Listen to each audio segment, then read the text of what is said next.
out, if he doesn't get on earlier, at least around 25 till, I think. And Clif and I are just gonna have, we'll just have ourselves showing in terms of, our camera's on, but we're not gonna show any slides, just FYI. Okay. Okay, It sounds good. how you doing? I'm doing fair. No, it takes a while to come back from that. It takes a while.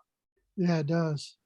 It takes a while. Well, I pray that continues to go well with no relapse Thanks, man. Does or the injury. Go ahead. title slide look okay? Yeah, I think it does. We so you just, you can in your introduction just say that once we get started, Clif and I are going to have a good discussion, interactive. They can join in with questions, and that'll go 30-40 minutes. And then Steve Wilson, you're going to open it up to questions, and Steve Wilson has some things to share. Yep, Is that about it? think so. And you'll do 5 or 10 minutes or so getting an intro into that, right? Yeah, just about 5 minutes. Yeah. So do things look like it might be a good time to go ahead and schedule something with Joe Bracken to start planning to do a privacy day plus one talk? Yeah, I think so. Excellent. Just, yeah, so I'll send something for later this week, just for the, to set it up, and we can maybe plan. We'll see if we want to, I'll send it back in a couple of days. We'll see if we want to plan on doing it this week or later. Okay, perfect. Okay, buddy.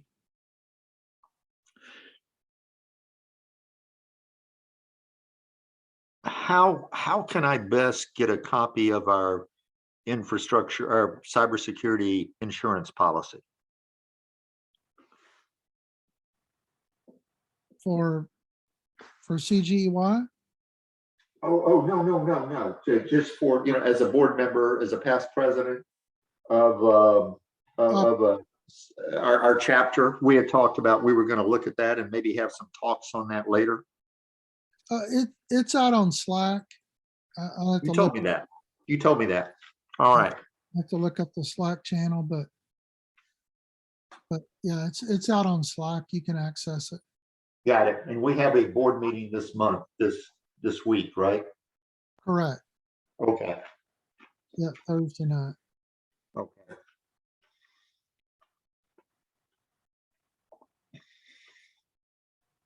We've got a couple of attendees on, so Good. I'm going to go on mute for a minute, Harvey, but we're live so everybody can hear you. Okay. Hear me munching on my carrot. All right. Thank Sure. you. Thanks. I'll see see if I can see the list of who all's on and maybe get a conversation going. Let me try to do that. Oh, there it is.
Harvey, Clif's here.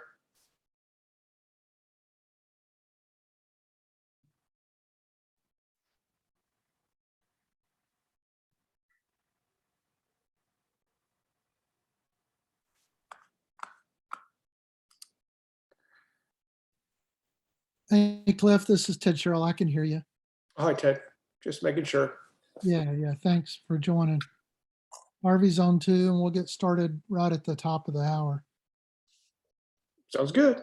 All right. Appreciate you doing this today. No, no problem.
Hey, Cliff, how are you?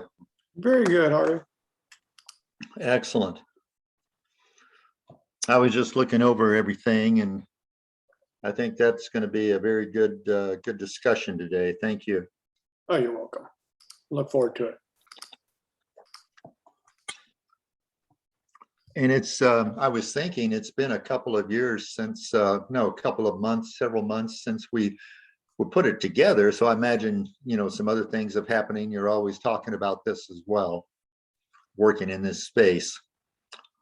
So may have some other things to bring up, and that's good. Yeah, I think one, for example, is, the recent news article where the threat to critical infrastructure from Russia. Good point.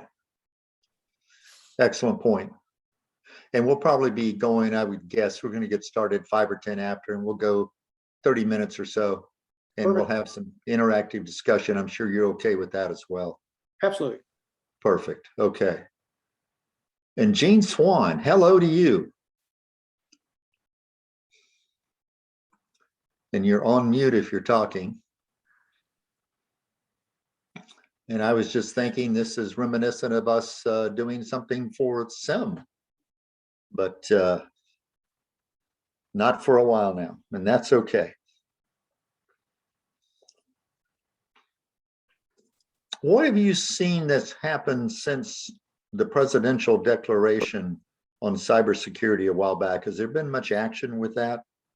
Oh, yeah. Yeah. Everybody's starting to really scramble. There was the first one, then there was an OMB guidance, and then there's a third one. But this third one, people are getting really serious. I mean, I don't know if there's all kinds of the government agencies who are now really kind of going like, okay, it's serious. We got to put a plan together. We got to get on with this, but they're all struggling with exactly how to move forward. Okay. They heard the zero trust thing, but there's the same questions. What does that mean? I understand there's this architecture thing. Don't understand what to do with it. How do I move forward? So I'm engaged in talking to a number of federal agencies on how to move forward. Yeah, I bet you are. Yeah, you kind of, I kind of would have thought this attention would have been had several years ago. But Yeah. anyway. Yeah, with Yeah. all that Russia stuff. But Exactly. anyway, they're finally taking it serious. It's good to see. I mean, that Colonial Pipeline was a bit embarrassing, but it was probably created a lot of value for the country. That's a good point. Probably wouldn't hurt to just revisit that case sometime again too. It's a good point.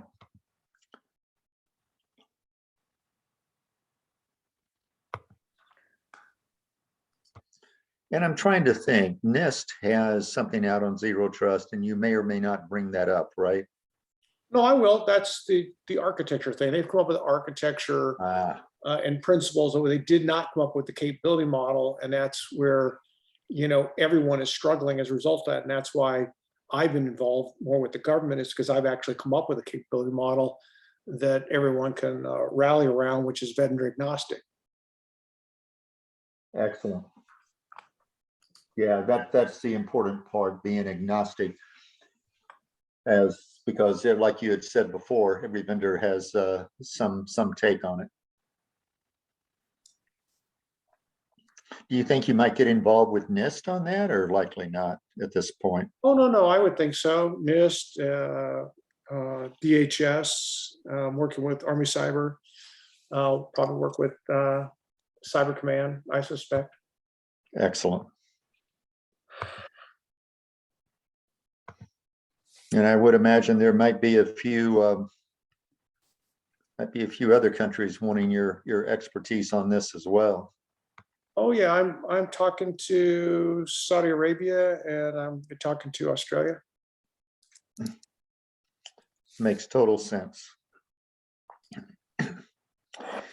So, Ted, are you back on, sir? I'm here, Harvey.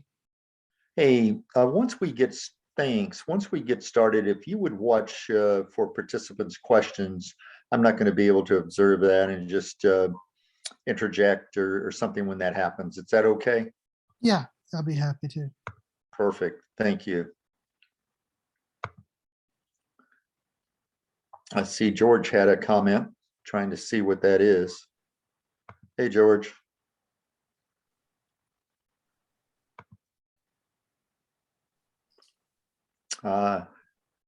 Howdy from up north.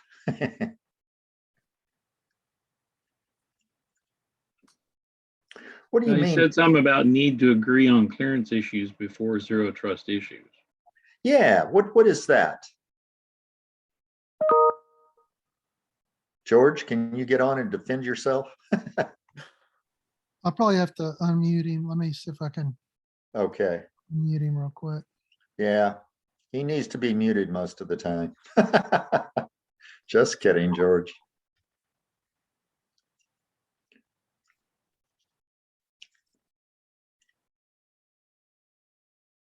Unless you're talking about security clearance.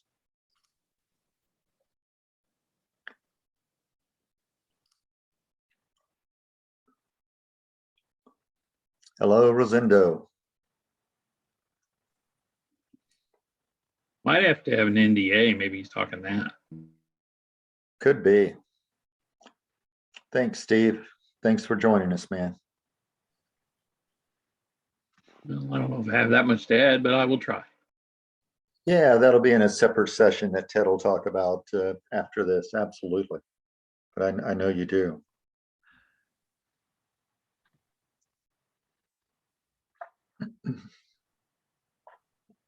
So it's almost the top of the hour. This is Ted Sherrill here with the ISACA chapter. We'll get ready to start in just a couple of minutes. We have our presenters on, so give us just a minute and we'll get going.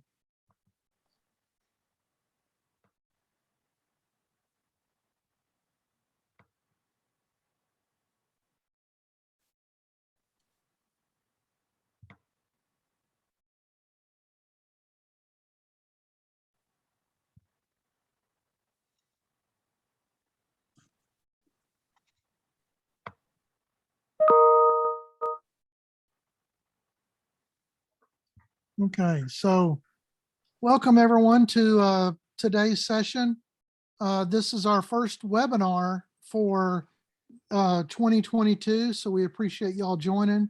And you can see here on the screen, our topic is cybersecurity today, and the titles we're covering Zero Trust.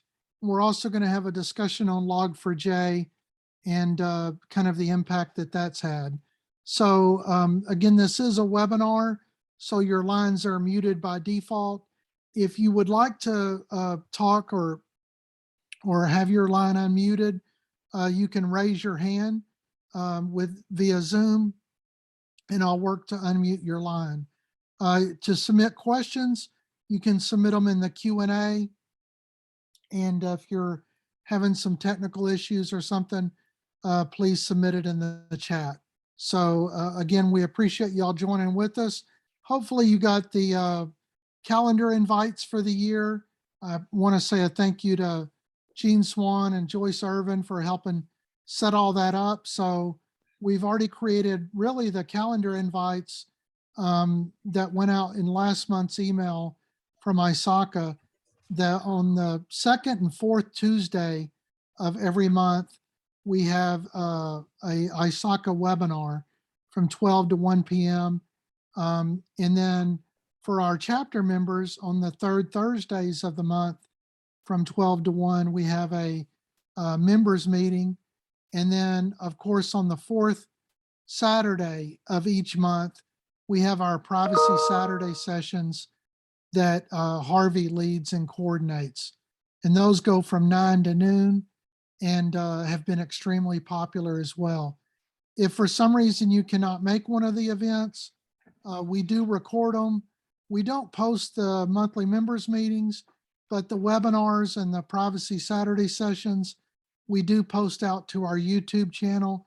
You can always go watch it later via YouTube, via the ISACA Greater Houston Chapter YouTube channel. And if you'll answer the survey that's in the description of the video, once you've completed watching it, then we will work to issue you a CPE certificate. For recorded sessions, we issue the certificates once per month. And for the live events like this, you will receive a CPE certificate within 48 hours now of the event. So we've made some process enhancements there using a new system, and that's going to allow us to get CPE credits out a lot faster. So with all of that, really appreciate again everybody being with us today. And again, welcome to our first webinar of 2022. And we are hoping to go back to some in-person sessions this year as well. The time is yet to be determined on that. Of course, we're waiting to see how the pandemic plays out and the hospitalizations and all that. But we will continue to still do virtual events because we recognize that there's some members that prefer one versus the other, or some people like to come to both. So we will do some virtual and then some in-person meetings.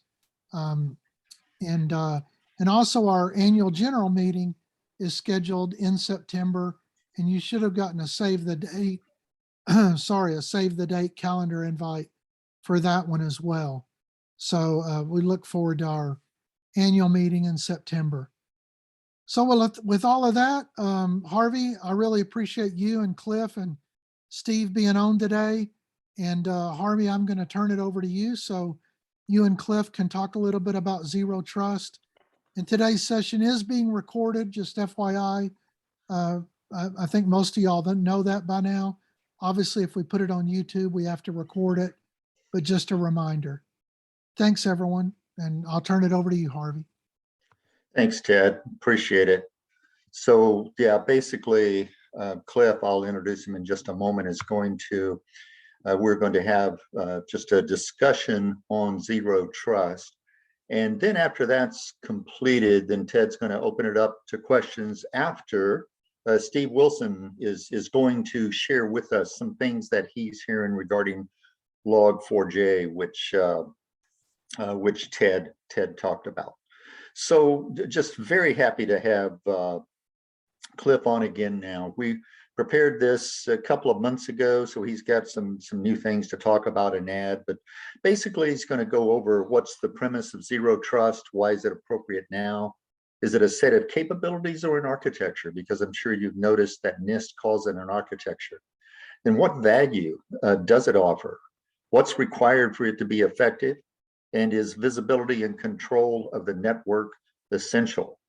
So Cliff, let me just turn it over to you. I don't think, I think everyone pretty much knows you, but please give us a short introduction and we'll just take it away and we'll get it started. And thank you. Thanks, Harvey. I was going to turn on my video, but maybe that Ted's got to control it. Anyway, I'm Clif Triplett. I've been in the Houston area since I think 2008, active member of SIM, been interacting with the ISACA group for a good number of years as well. My background, I started off in the military in a nuclear command and control type roles, moved into the private sector, been in, I think, most industries, it feels like. One of my other opportunities after industry was moving into the government. I worked for the Obama administration on assessing overall cyber risk and establishing risk mitigation strategies for the federal government under the Obama administration. Left the Obama administration because I was a political appointee. Moved into Kearney, and for Kearney, I continue to do similar work for major corporations around the world and other governments. Continue to work actively with the Department of Defense on their cybersecurity strategy, and most recently, very much in the implementation of Zero Trust and DevSecOps, making it more of a, in many cases, a cultural change in the way they look at how they do operations. And I'm here today at the bequest of Harvey, and very excited about talking to you all today about really a little bit different twist on Zero Trust. All the things Harvey said for sure, but really talking about Zero Trust being more than just a cybersecurity strategy, but really moving to improve overall operational integrity. Hey, Cliff, this Yeah. is Ted. See if you can share your screen now. I wasn't going to share a screen, just my face. Well, that's what I meant. Okay, See if you can do it. there we go. There you go. That'll be better. Thanks. Thanks, Ted. I'll try to do the same. Perfect. Okay, take it away, Cliff. Oh, Harvey, the way we were going to do this. Okay, I'll talk about it briefly. So the first real question was, can cybersecurity provide, can Zero Trust provide value beyond cybersecurity? And what I have found through experience is absolutely. And it's not that really difficult to find, but you have to look a little bit. And you have to think about that Zero Trust can be more than just a cybersecurity strategy. Clearly, it is one of those. But if you take a look at some of the basic premises of Zero Trust, is that you do not trust that the operational controls you have for any system can be trusted or are adequate in providing you full control. And the other thing is, it assumes that your assessment of your environment needs to be continual, not a one-time check and then life is good after that, but that it can be compromised at any moment in time by any component or actor in your system. Well, if you have that kind of awareness, then you're going to be more in touch with minor changes in the system's behavior and be able to detect earlier potential operational failures in addition to cyber failures. Wherever I've implemented a strong Zero Trust, Six Sigma kind of program, almost eliminated perceived outages. Because in a Zero Trust environment, you're considering that any component could fail at any time or be compromised, and you start thinking about, how do I mitigate that risk? How do I really understand my single points of failure, my greatest areas of compromise, and what have I done to protect and monitor it so I have early detection, protection, and response and recover capabilities? So the NIST cybersecurity framework as well. So it plays together, and as a result, if you really understand your environment, you're continually assessing it, and you think about it as part of your operational integrity program. So you start looking at an integrated view between your NOCs and your SOCs. And I really see the world in three big places. You have your cybersecurity operations center, you have your network operations center, and you have your computing operations center. And you should really try to work in some very much integrated fashion. And So if you take a look at Zero Trust and saying, hey, not only am I going to go after security, but look for the business opportunities to improve any operational issue you have at the same time. When I was doing this at Baker Hughes, I think a lot of you know, one part of my career, I was over at CIO Baker Hughes. I had some real concerns about our field operations rigs. So we went out and put in a real strong cybersecurity capability in them. And the payback in what we did to standardize and secure those, we had a business payback in less than about 90 days. Our ability, because of our standardization, the way we had control over software and configuration management, some of the principles of Zero Trust, we were able to turn vehicles around for next job in matters of less than an hour or two, where previously it had been days or weeks in some cases to reconfigure a rig to go back out on a job. And the payback was almost instant. Our ability to identify failure modes and respond more quickly, saving customer downtime or just operational downtime, provided, again, very favorable reviews from governance, from whether that be the senior leadership team or the board, in giving us money. So I think as you promote your Zero Trust program, think about also how it can simultaneously be sold as a way to improve your overall operational integrity. And I'll pause there, Harvey. Yeah, please. Thank you. So my apologies for not coming in before, with setting it up with a question, but a couple of things have crossed my mind now. One is that this is new in terms of the operational capabilities it can provide. At least it's new to me to think of it that way with the Six Sigma, but I think it's a terrific thought. And the other thought that comes to mind is this can play in any environment, including OT and IoT, right? Oh, absolutely. I'm very active in programs in both domains. The nation's critical infrastructure, I'm working some very strong OT programs there. IoT, especially as we think about organizations moving to the cloud and all the different devices that may be accessing the cloud environments, and then obviously the traditional IT and backends, particularly within a data center.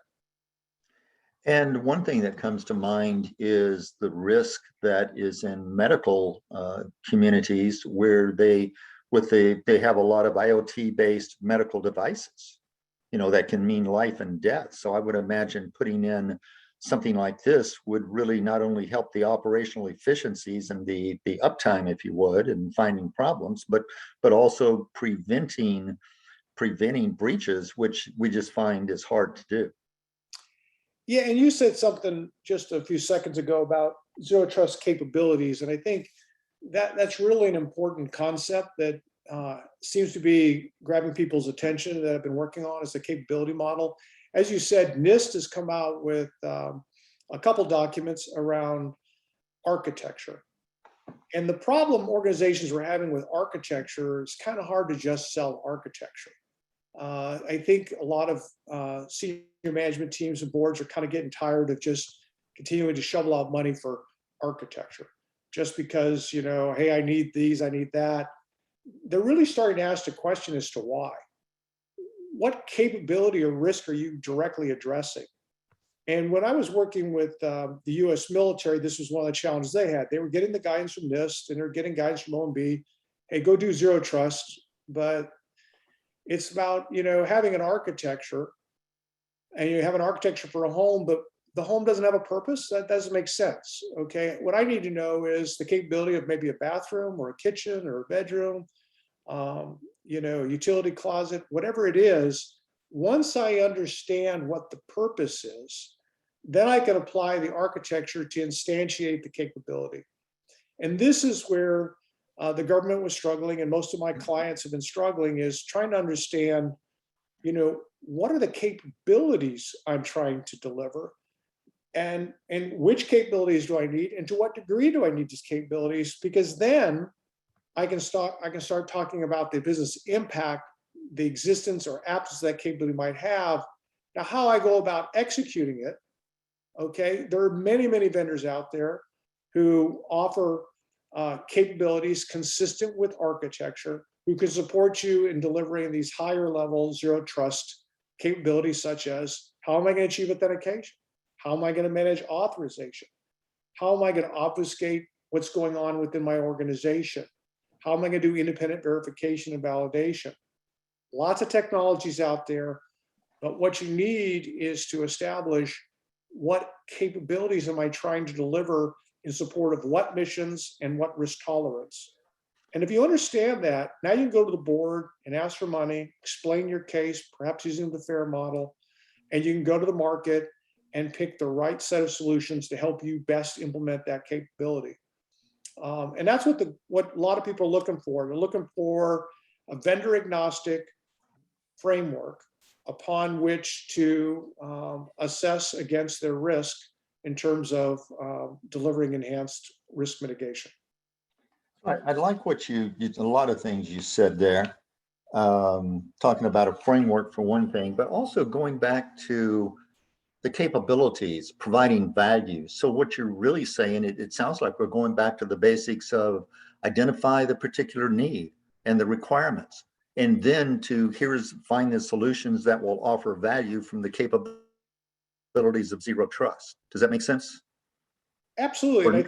And I think a lot of people were suffering saying, yeah, it's kind of like in my mind, I've said this before, early days of cloud sounds like a good idea, but it's kind of hard to get my hands around what it is. Right. And so people are struggling with that. And now, some of these capabilities are becoming far more front and center, authentication, authorization for sure, encryption. But now the question is, where do I apply it based on a risk tolerance, risk appetite of the corporation? And it falls back to, I also love the NIST cybersecurity framework, and it all begins with identify. Nobody has infinite money, perhaps NSA, but it seems like they're the only ones. Everyone else is saying, now I got limited funds, I have to be very focused, and I have to represent a very focused and purposeful strategy. And I think it really begins with identifying the assets at risk, what's the risk assessed against that asset, and then taking a look at what's the risk tolerance we're willing to accept. And then from there, we can talk about what capabilities are required to mitigate that risk. And then we apply the zero trust architectural concepts, and they are then sourced perhaps from your favorite variety of vendors. Got it. So we probably want to talk more about what is required for zero trust to be effective now. And I loved your other question, is visibility and control of the network essential? I'm sure it is, just very hard to obtain, I would imagine. Well, it's also, what is the network today? Okay, Right. the legacy environment, it was tightly controlled by the enterprise. And today, as we move to the cloud and remote operations, and people trying to go perhaps from their home straight to some cloud provider, and so the network is now the local internet and their home network. This creates all kinds of new security risk opportunities, and so the network has to be thought as not just your corporate America network, but the internet, the home network, the network perimeter of your whoever's providing you those hosted services. And I think we all recognize that most of your cloud providers provide little, if any, true security unless you buy it as a service. And it's kind of a buyer beware environment. So you have to think about what is the connection between the endpoint device to the service and back, and really understand, do I have full control of that? Do I know who's on that network? Now, most of us are going to try to make software-defined networks and believe that they're private. But even so, if you do all that, you have the right architecture, do you really know who's on it? Do you know that they're authorized to be on it for this purpose? What are they accessing? Is their behavior consistent with what one expect of the role or their historic performance? If they're all of a sudden their behavior changes in terms of failed logons or attempting to make previously unauthorized connections or never before connections, are you really aware of the behavior taking place on your network But the first question is, do you understand what your network has become as you've changed your service delivery model? I think that's an important thing. You opened my eyes to some of the things that were available and considered and need to be considered on the network now. Something that just came to mind, Clif, is when you were talking about the risk appetite, and we always have to, I think, keep looking at the risk appetite and see what it's changing. You know, look at the risk appetite, both of those, obviously, but then also you need to think about the culture. And are you measuring your culture? What's that? You know, is your culture improving? And then along the same lines, what about your assumptions? Have your assumptions changed? What are your thoughts on that, please? I think sometimes we put too much value on the assumption of culture, that it's going to be adequate. It's very Right. difficult. Okay. Now, with the management team, I think that's really important. At the whole enterprise, it's a good contribution. But my strategy that I think is also very important for you to think about, I think many of you know I have a lot of manufacturing experience. And in manufacturing, and when you take a look at Lean Six Sigma type practices, we try to eliminate waste, and waste often creates opportunities for mistakes. And then most importantly, we look for mistake proofing. And so if there's an opportunity for someone to make the wrong choice from a security culture perspective, as we would say, not a good password, make an inappropriate connection, whatever it is, I think as a security professional, you need to be looking for those opportunities for someone to make the wrong choice, open a bad attachment, whatever. How do we mistake proof it? Is there a way we can apply technology to eliminate the risk? And I think if you really think about it, in most cases you can. Again, I took that approach at OPM, and we went from just about the worst agency to the best agency in less than 6 months. But it wasn't because of just changing the culture. True, we did, and I could give you one example how one of the things we did to do that. But the other was we went through and eliminated most means by which compromise from a bad decision could be made. Think about when we talk about phishing. You all do training on, does the address match and this and that? You could probably automate some of that screening. Okay, you can build a sandbox. If they open it, it doesn't run amok. It opens in a sandbox through URL replacement. There's a lot of ways to mitigate cyber risk through technology. And so I would also challenge you, start with culture for sure. Sometimes it's faster, but sometimes you got to look in parallel as their technology solutions. Now, one of the cultural things we did that was highly successful, didn't cost hardly anything. I'll just throw it out there. We said, we're going to do phishing exercises, and there'll be real phishing attacks. And what we're going to do is we're going to reward the first 2 people who report a phishing attack. And the reward was, at this particular time it was DC. We said, we're going to give you a night on the town. Okay. So we'll buy you dinner or whatever, kind of like $100 gift certificate. So the first 2 people who report, whether it be a real or a phishing exercise, we're going to post those. Both of them are going to get this, night at the town benefit. And then the director, who was our top person for our agency, talked about who got those awards and what they were able to do and how fast they were able to capture it at our town halls. Well, I'll tell you, it cost us what, $200 a month? Wasn't very expensive. And for $200 a month, we totally changed our performance from almost worst to best for $200. That was a cultural change with a very constructive, motivating thing versus, the typical all too often, half full black threat kind of story. How do we make this fun? Okay. And people understood the benefit to the business as well, but if you can still make it fun and rewarding to do the right thing, all of a sudden it becomes a natural culture as well. I really liked what you said about mistake proofing, which really, I think, helps you better control things and better, and maybe look at risk assessment from a little different point of view too. But that also gets you into future proofing, which we've heard a lot about, which is easy to say and very hard to do. Yeah, you think about one of the capabilities we talk about in Zero Trust capabilities is restricted functionality. Okay, and all too often we overprivilege, and we've all heard about overprivileging. I'm assuming anybody who has a corporate auditor, one of your top findings is access control lists and overprivilege. And under overprivilege, if we take a little more energy on defining the scope of privileges, what functions can you use? When can you use it? From where can you use it? If you fix all that, okay, less likely someone's going to make a mistake. And if you have an adversary who takes over a credential, less likely you wouldn't pick them up.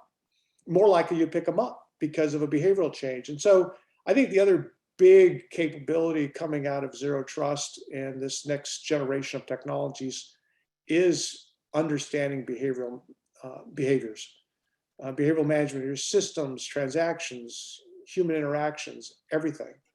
So I really see over the next couple of years, behavioral management systems are going to be very central to your cybersecurity strategy. I like that. That's taking user experience and turning that into just a better way to look at things, I think. So I love what you talk about. You need to define the network, understand your network and define the network. But you talk about there's some quick and a list of situational awareness factors. And if you could talk about those, some of which are who's on the network, are they authorized? What connections are being taking place? If you could talk about that, I think that would be a good way to carry it forward and maybe just open it up to any questions that we might have. Yeah, I think it's really looking at your network from moving from a blacklist philosophy to a whitelist philosophy. Okay, in a blacklist philosophy, which many of your cyber tools of past have run with signature files and so forth, saying this is what a bad guy looks like, and we've seen this attack vector and so all this stuff. Very good technology, not trying to downplay it. But I think what we're talking about in the network is more the whitelist. Do you really have full control of who should be on and only who should be on? So if they're not on the whitelist, they're automatically considered a threat, an untrusted asset. And attention should be brought. And then when they do get on the network, what are they connecting to? All too often in enterprise networks, once you get on, you can go just about anywhere as you want. And yet, if I'm a finance clerk and I have a relatively flat network, which is possible, why am I talking to manufacturing plant floor? Okay, so this is where we can go into our next generation of firewalls. The layer 7 application firewalls can really start bringing control in terms of what you have access to once you do get on the network. But I think, unfortunately, it takes more work. But if we go back to what's the most critical systems and prioritize those that have the highest risk, maybe there it's worth the extra effort to put in some of these layer 7 rules. And then you have devices that talk to one another. And we know that in the kill chain, what the bad guys do is they come in, they get on a box, and then they start trying to make connections and see just where they can progress. If this device normally only talks to this other device and only talks from 9 to 5, and all of a sudden it's talking to other devices and talking at a different frequency and a whole bunch of devices, that's a red flag. Are you watching for that? And I would tell you, most organizations are not. And then the failed logons, a lot of people monitor that. But are you truly investigating the failed logons? Yeah, I got this log file, but whose job is it to go research why did it happen? What was the root cause? Did somebody just make an honest error, or was that something that need further attention. And again, you can't do it for all, but if you go back to, I'm going to absolutely investigate any failed attempt on a critical asset, different story. And again, I think these are all things that are important about understanding the correct whitelisted behaviors, authorized behaviors on your network, but you can't do it for everything. But I think it makes a lot of sense. If you have something that's really critical to your business, it's going to bring your business down, it's going to cause you great financial harm, whether that's in your goodwill on your books or customer reputation or your job, you know, pay a little extra attention to see what you can do to better manage access controls more than just ID, password, and simple AD authorizations. Thanks, Cliff. I really like that. And I'm glad you got into the issue of compromised accounts. And once you've got a whitelist, then you've got to look for compromised accounts. And you talked about that. And then also probably another thing just to talk about for a minute is you need to know what data you have, where it is, what sensitive data is it classified? That needs to be just an ongoing discovery process, does it not? Well, I'm working this with one of my clients, and let me tell you what we're working on. And so I said the very first thing you need to figure out is what's the mission of the enterprise? Okay, it could be just generate money, but it could be the health and well-being of our patients in a hospital. But whatever those missions are, we start off with the missions. Then we say, what information is essential for the success of that mission and the maintenance of that mission? Then once we understand the information that's really critical, because the information is a really critical asset, and we don't always think about information as an asset. Then we ask ourselves, what systems, you know, create it, consume it, store it, process it. And then what systems do those systems interact with to create it? What are the functions those systems perform that is critical to the information that supports the core mission? So you have to go basically through a decomposition process, starting with mission, in my opinion, to information, to systems, to the components that provide and manage that information.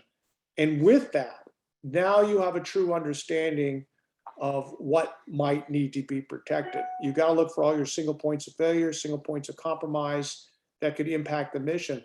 But if you get it to mission, you can go back to the board and say, look, our objective is to never have a compromise of control over a life support system. Okay, in order for that to happen, I need to control and protect this information. That's within these systems. And within these systems, these are the components that are most critical. And this is my current capability and risk profile. And I want to spend some money to correct this unacceptable risk that goes beyond our ability to guarantee life support systems. And boom, I'm telling you, you have a story that people will respond to and probably most favorably finance in whatever process you have for acquiring funds, versus saying, hey, I want to do this zero trust architecture stuff in accordance with NIST. Okay, fine. Still do it, but now I've explained to the business exactly why and tied it to the core business mission. No, I like that. I like that. That's exactly what you've done. You're making the business case as you go along there. I really like that. Hey, Harvey, we got a couple of questions. Do you want me to? Wonderful. Okay, I'll pose those to Cliff now. Please. So, is zero trust more than is it more than just a comprehensive security program, or is it a specific set of tools?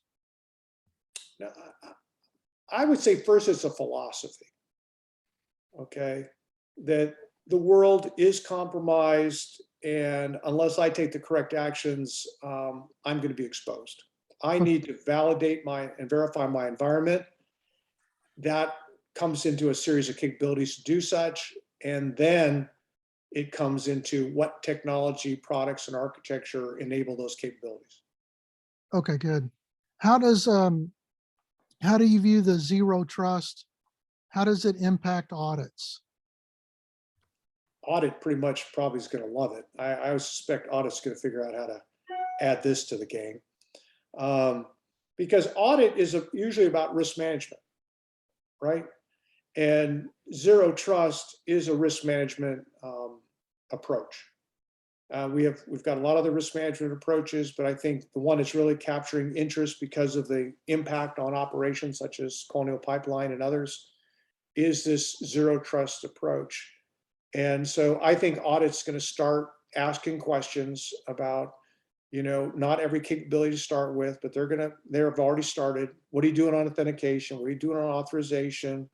Are you basically encrypting your traffic? They're going to go on privilege access management. They're going to march right down. It's going to become centerpiece of audit and risk management. It may change name, it may change framework, but under the principles currently being discussed as zero trust, I think audit has already begun to embrace it and will more fully embrace it as time goes on, especially as we see failures having great impact on businesses and industries.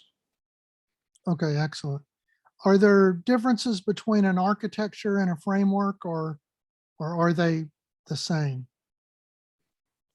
An architecture could be considered a framework, but a framework could go beyond an architecture. So you've heard me talk about capabilities, that could be considered a framework for sure, but so can an architecture. What tends to happen is corporations are going to have to build almost their own framework, which says, my framework for zero trust is this set of policies, which maybe they get from ISO 27000. It's these capabilities from some zero trust capability model, either take one from industry or make up one for yourself, some form of architecture, and probably some form of model for insourcing, outsourcing, and governance, right? And so that integrated framework will probably become an enterprise framework built of smaller ones, but they're not all architecture. It could be a framework for process, technology, even capabilities. Okay. And then do you have thoughts around cost benefit? You mentioned going to the board and getting funding, et cetera. How do you go about doing a cost benefit analysis on something like zero trust? Well, the first thing I do, and again, this story I probably shared before, is I look at, you take a look at some of our civil servant types like firemen, okay? And who's ever seen a dirty fire truck? I mean, unless they're just coming back from a fire. Firemen take exceptionally good care of their assets. And as such, if they ever got that boot out there, I'm going to give them money because I feel they do a good job with my money. So the first thing I suggest is do a good job with what you have. And what I have found in most cases, when you take a look at this from a zero trust perspective, you find, oh, I could use my assets more effectively. Okay, there's features I'm not fully employing. Perhaps I need to write a new policy, change a configuration, turn on some software that's on the shelf, what have you. So my first recommendation is maximize the assets you currently have. Then, as I was opening with, take a look at, in addition to the cybersecurity benefit, would improving the situation in this arena also improve operational integrity issues, other failure modes that you might have, like just keeping the plant running or your website up and operational because you have enhanced monitoring capabilities. And then if you have it tied back to the mission, that other discussion we had, it's really not hard to put the business case together. I think just don't make it a standalone, I got to buy this for a specific capability.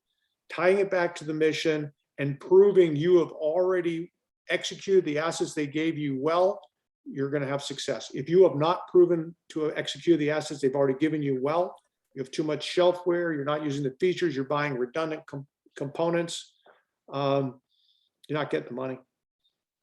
Okay. And now- Ted, before you continue, just let me just mention something real quick. I think, Clif, I've heard you talk before about how you've helped organizations look at the assets they have, the software tools, the shelfware, and you've helped them really improve the usability of that. And that might be a first step that you're alluding to, right? I call it the free first strategy, Yep. maximize the value you may have from existing assets. Right. That's a good point. And the last question is the combination of zero trust and software defined networks necessary for maximum cyber protection?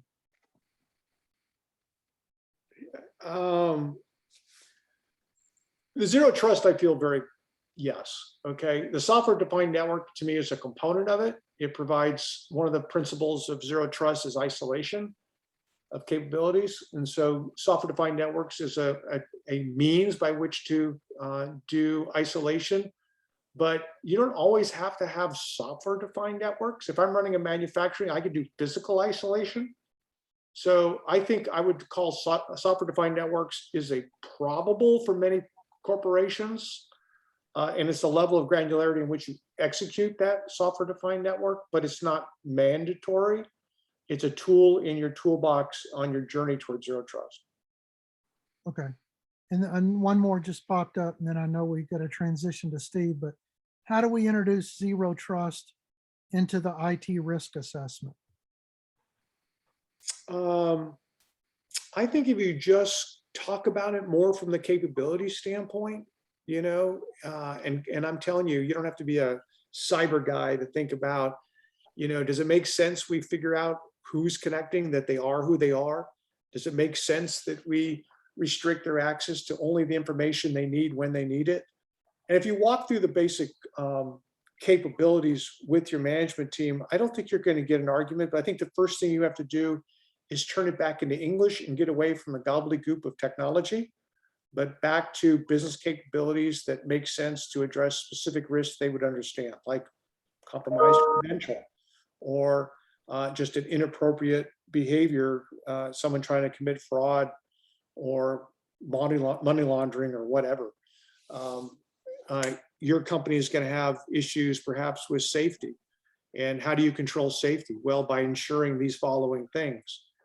And I think if you just talk about the zero trust principles as principles and capabilities, and just say, look, I'm really more trying to push towards the capability than whether or not we call it zero trust or not. Okay. It's a framework we can use, but what's more important about the capabilities as they address the risk tolerance of the organization. Just a quick question based on some of the things you said. You brought up the topic of fraud. I would imagine this wouldn't hurt, and this would help an organization in being better able to prevent frauds with the zero trust capability and the operational impact it could have, wouldn't you say? Well, I think when you take a look at fraud and money laundering, it's a very, very big issue in the financial community, a lot of regulation around that. And so they've jumped on it already. Enterprises that do very large spend with their supply chain probably are more concerned about fraud and so forth. So again, it varies on the enterprise and where they see fraud on their risk register. If it's high, then yeah, zero trust is something you definitely would probably want to push in that arena. But again, like I said, I would be very focused in my implementation. I wouldn't try to say we got to do it everywhere.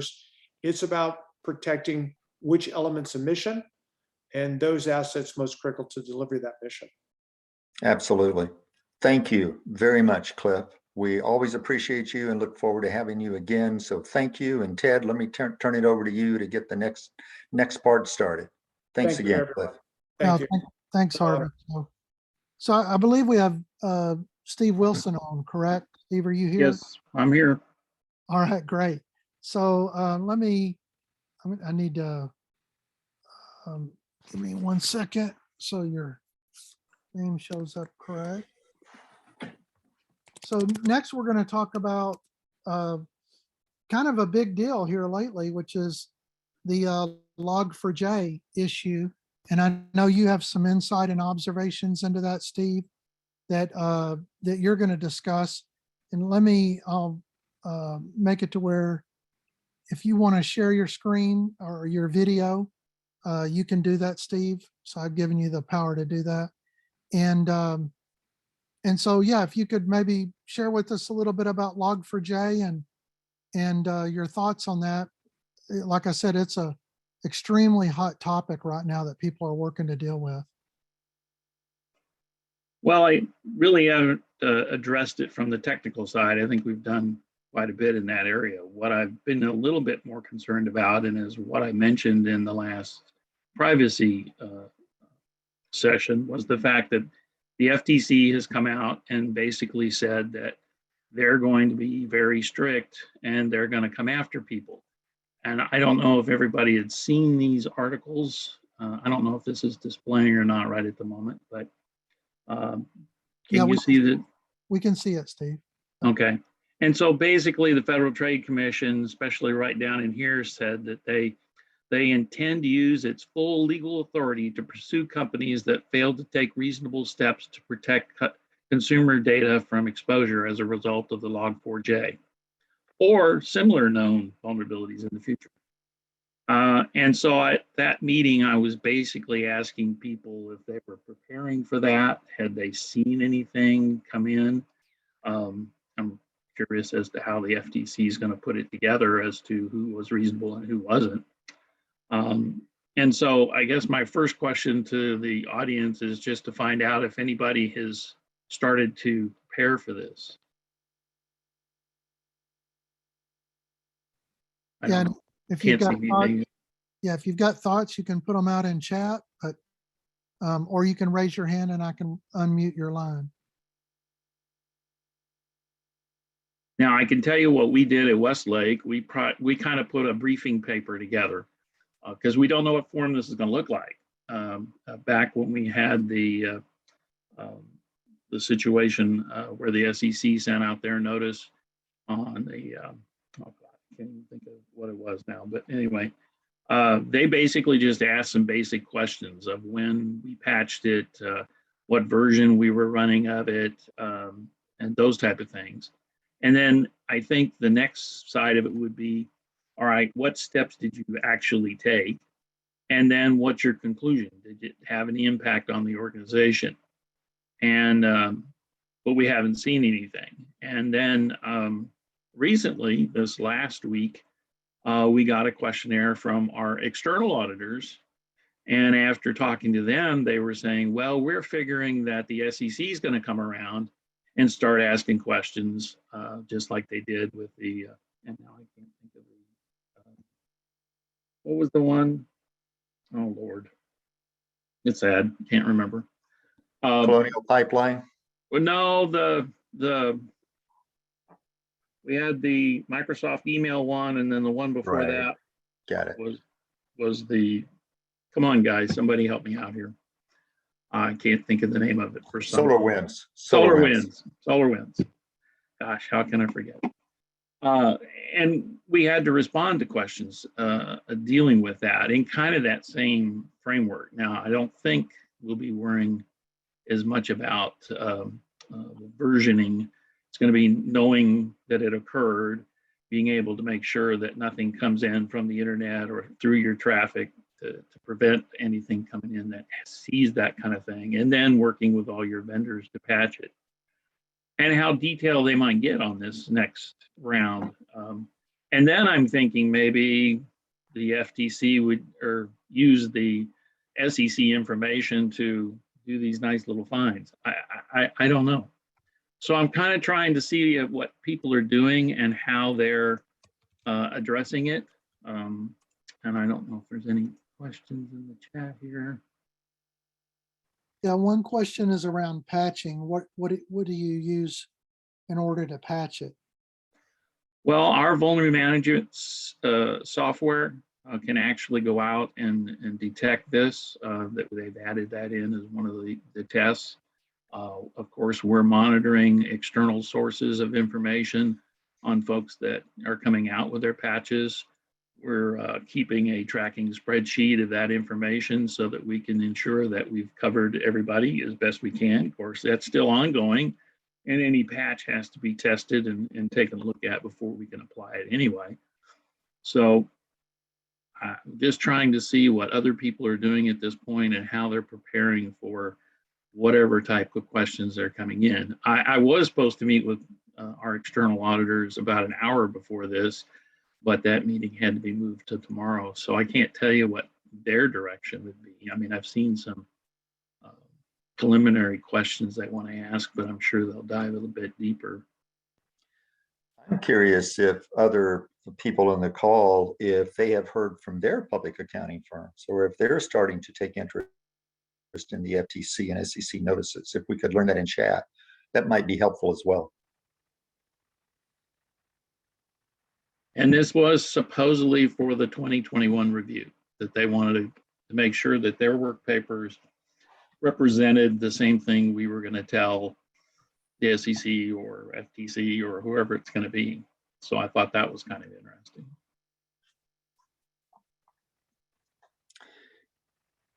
I'm curious. Yes, that was one of the questions that we saw, was the external auditors were asking us how we had reached out. And a lot of the reach out at our point is going to be from the standpoint of the actual vendor telling us there is an issue in that area, or information we've received. I would think they'd be concerned about SOX. There's no doubt about it.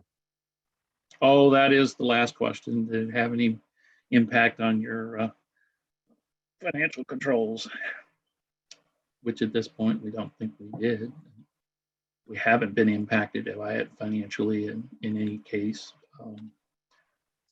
But we want to make sure that we're just not relying on that patch to keep them from coming in from the internet, that we've actually gone in and gotten that code out of there. Okay, somebody can find a way around the controls we have at the perimeter.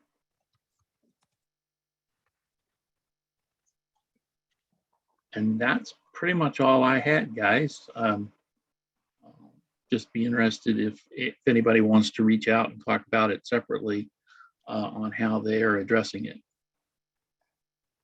So thank you, Steve, for being willing to come on and talk about this. We had talked about it earlier, and I thought it would be helpful. And Ted, back to you, and thank you for putting this on.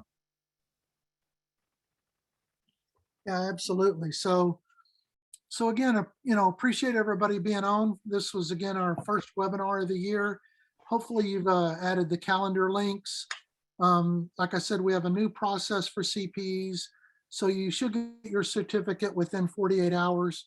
And you get one CPE, half a CPE for each 30 minutes and a one CPE for every 50 minutes. So if you're still on, then you've gotten your one CPE credit. So we'll be sending those certificates out shortly. And want to say a special thank you to Harvey and Clif and Steve for their participation today. And we'll be sending, again, our next webinar. Again, they're the second and fourth Tuesdays of the month from 12 to 1. We do record them and post them on YouTube as well. And you can watch it on YouTube and still receive credit if you miss one by answering a quick survey that's in the description field for the video. Other than that, we wish everyone a very safe and happy week. And we'll talk to y'all on, we also have for the members, we have our monthly members meeting next Thursday. And then we have also the Saturday privacy sessions on the fourth Saturday of the month that run from 9 to noon.